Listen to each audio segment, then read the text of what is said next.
आज की रेसिपी है आम का अमौट, जिसे कि अमावट भी कहते हैं और कहीं कहीं लोग इसे आम पापड़ी भी कहते हैं। और ये मिथिलांचल का बहुत ही फेमस रेसिपी है और हम लोग इसे चूड़ा के साथ खाते हैं, रोटी के साथ खाते हैं। ये काफ़ी टेस्टी लगता है। हेलो फ्रेंड्स, मैं हूँ तुलिका और कुक विद तुलिका में आपका स्वागत है। आज मैं लेकर आई हूँ अपनी मम्मी की रेसिपी और ये मेरी दादी नानी की रेसिपी है जिसे मम्मी ने कायम रखा है। और इस रेसिपी को मम्मी अपने ढंग से बनाएंगी, लेकिन ये रेसिपी नानी दादी की ही है और मम्मी ने इसे थोड़ा हाइजीनिक तरीके से बनाया है ताकि ये किसी को भी खाने के बाद नुकसान ना करे। तो चलिए देखते हैं मम्मी ने इसे कैसे बनाया है। और अगर आप लोग मम्मी की और कोई रेसिपी देखना चाहते हैं और मिथिलांचल की कोई प्रसिद्ध रेसिपी आप लोग देखना चाहते हैं तो आप लोग कमेंट सेक्शन में कमेंट कर सकते हैं। तो इस रेसिपी को बनाने के लिए मम्मी ने यहाँ पर कुछ फ्रेश मालदा आम लिए हैं जो कि बहुत अच्छी तरह से पके हुए हैं।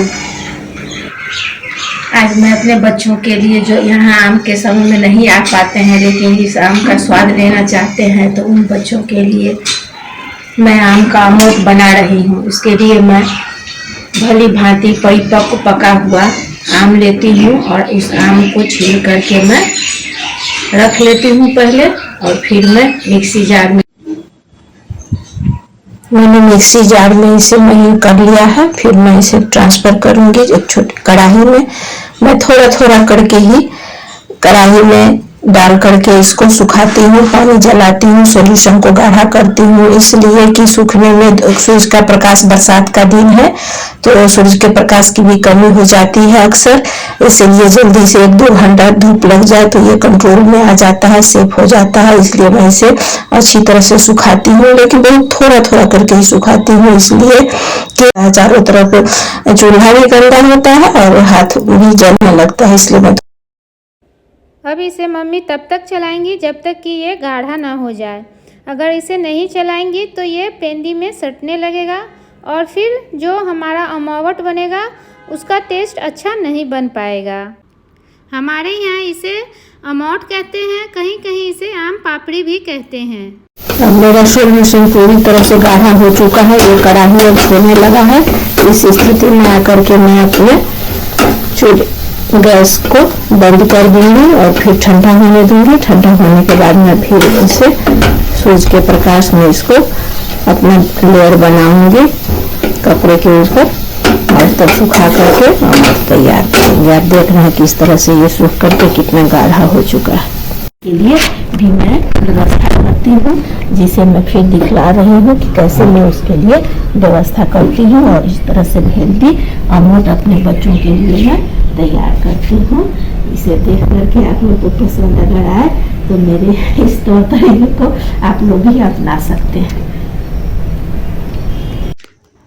तो आप लोग देख सकते हैं कि मम्मी ने इसे कैसे एक चारपाई पे फैलाया है, फिर उसके ऊपर नेट लगा दिया है।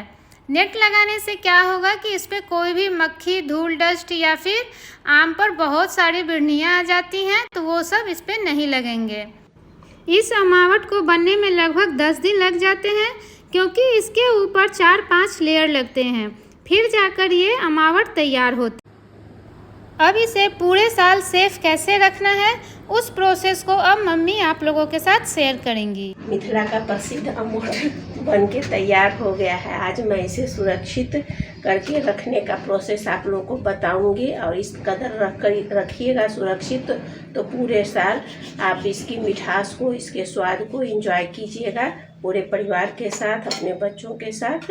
तो इस तरह से तो मैं पहले क्या करती हूँ कि सुखा लेती हूँ, जो कि मैं पहले ही बता चुकी हूँ, और सूखने के बाद उसको छोटे छोटे टुकड़े में काट करके इस प्रकार, और फिर मैं इसे शुद्ध सरसों का तेल और गोल मिर्च का पाउडर लगा करके और इसको इस तरह से रखती हूँ। फिर इसे एक कंटेनर में, एयर टाइट कंटेनर में आप रख सकती हैं या स्टील के भी डब्बे में रख करके और इसे रेफ्रिजरेटर के अंदर भी रख सकती हैं और बाहर भी। अगर बाहर रखें तो महीना 2 महीना के अंतराल पर इसे सूरज के प्रकाश में सुखाते रहिए, तो ये खराब नहीं होगा, नहीं तो खराब होने की संभावना रहती है। और अगर रेफ्रिजरेटर के अंदर रखेंगी तो पूरे साल सुरक्षित रहे। तेल और गोल मिर्च पाउडर लगा करके तैयार कर लिया है।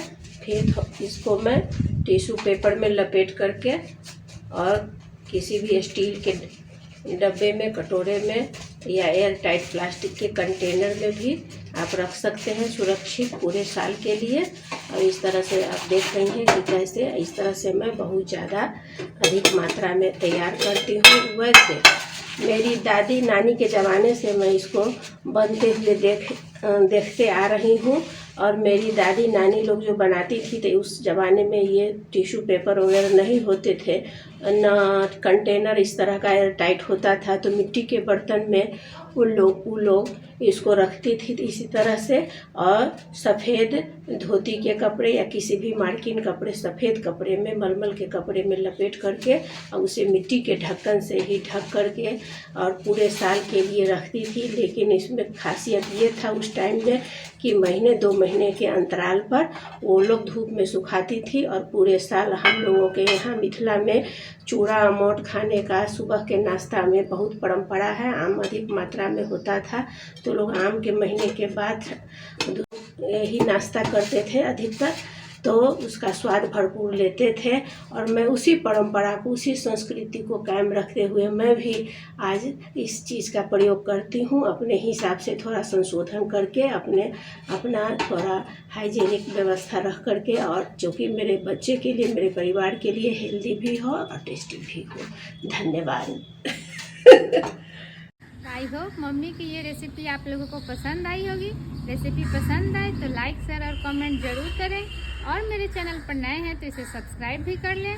मिलेंगे नेक्स्ट वीडियो में एक नई रेसिपी के साथ। Take care and bye bye.